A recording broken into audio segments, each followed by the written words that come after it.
చాలా చాలా రుచిగా ఈజీగా పాలకూర ఉల్లికారాన్ని ఎలా ప్రిపేర్ చేసుకోవచ్చో చూసేయండి. దీనికోసం ఒక పెద్ద పాలకూర కట్టని శుభ్రంగా కడిగేసి ఇలా చిన్న చిన్న ముక్కలుగా కట్ చేసేసుకొని పక్కన పెట్టేసుకోండి. నెక్స్ట్ ఇప్పుడు మిక్సీ జార్లోకి 3 మీడియం సైజులో ఉండే ఉల్లిపాయలు ఇలా ముక్కలుగా కట్ చేసుకొని వేసుకోండి.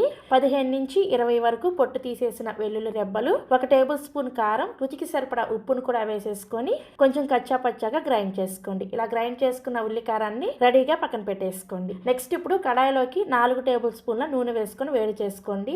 నూనె కొంచెం ఎక్కువగా వేసుకున్నారంటే ఈ పాలకూర ఉల్లికారం 2-3 రోజుల వరకు నిలవ కూడా ఉంటుందన్నమాట. నూనె వేడైన తర్వాత 1 టీ స్పూన్ పోపు దినుసులను వేసుకొని వేయించుకోండి. పోపు దినుసులు వేగిన తర్వాత 3-4 వరకు ఎండుమిర్చిని, 1 రెమ్మ కరివేపాకును కూడా వేసేసుకొని వేయించుకోండి. తర్వాత ఇందులోకి మనం ముందుగా గ్రైండ్ చేసుకున్న ఈ ఉల్లికారాన్ని కూడా వేసేసుకొని బాగా కలుపుకొని లో టు మీడియం ఫ్లేమ్లోనే ఈ ఉల్లికారం బాగా వేగి నూనె సపరేట్ అయ్యేంత వరకు వేయించుకోవాలి.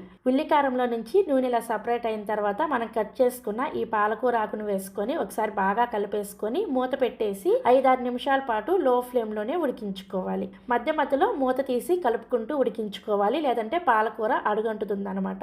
ఒక 6 నిమిషాల తర్వాత మూత తీసి మీకు చూపిస్తున్నాను, చూసారా పాలకూర చక్కగా ఉడికిపోయింది. ఇప్పుడు ఒకసారి సాల్ట్ని చెక్ చేసుకొని సాల్ట్ ఏమైనా సరిపోకపోతే సాల్ట్ని యాడ్ చేసుకోండి.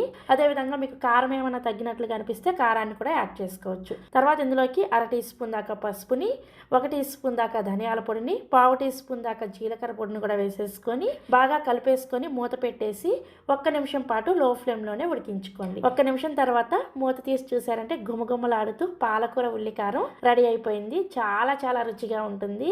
ఇలా ప్రిపేర్ చేసుకున్న పాలకూర ఉల్లికారాన్ని వేడి వేడి అన్నంతో సర్వ్ చేసుకొని రుచి చూసిన తర్వాత నాతో కామెంట్ సెక్షన్లో మీ ఫీడ్బ్యాక్ని షేర్ చేసుకోండి. మరిన్ని రెసిపీస్ కోసం వెంటనే మన పెండెమ్స్ కిచెన్ని సబ్స్క్రైబ్ చేసేసుకోండి. Thank you.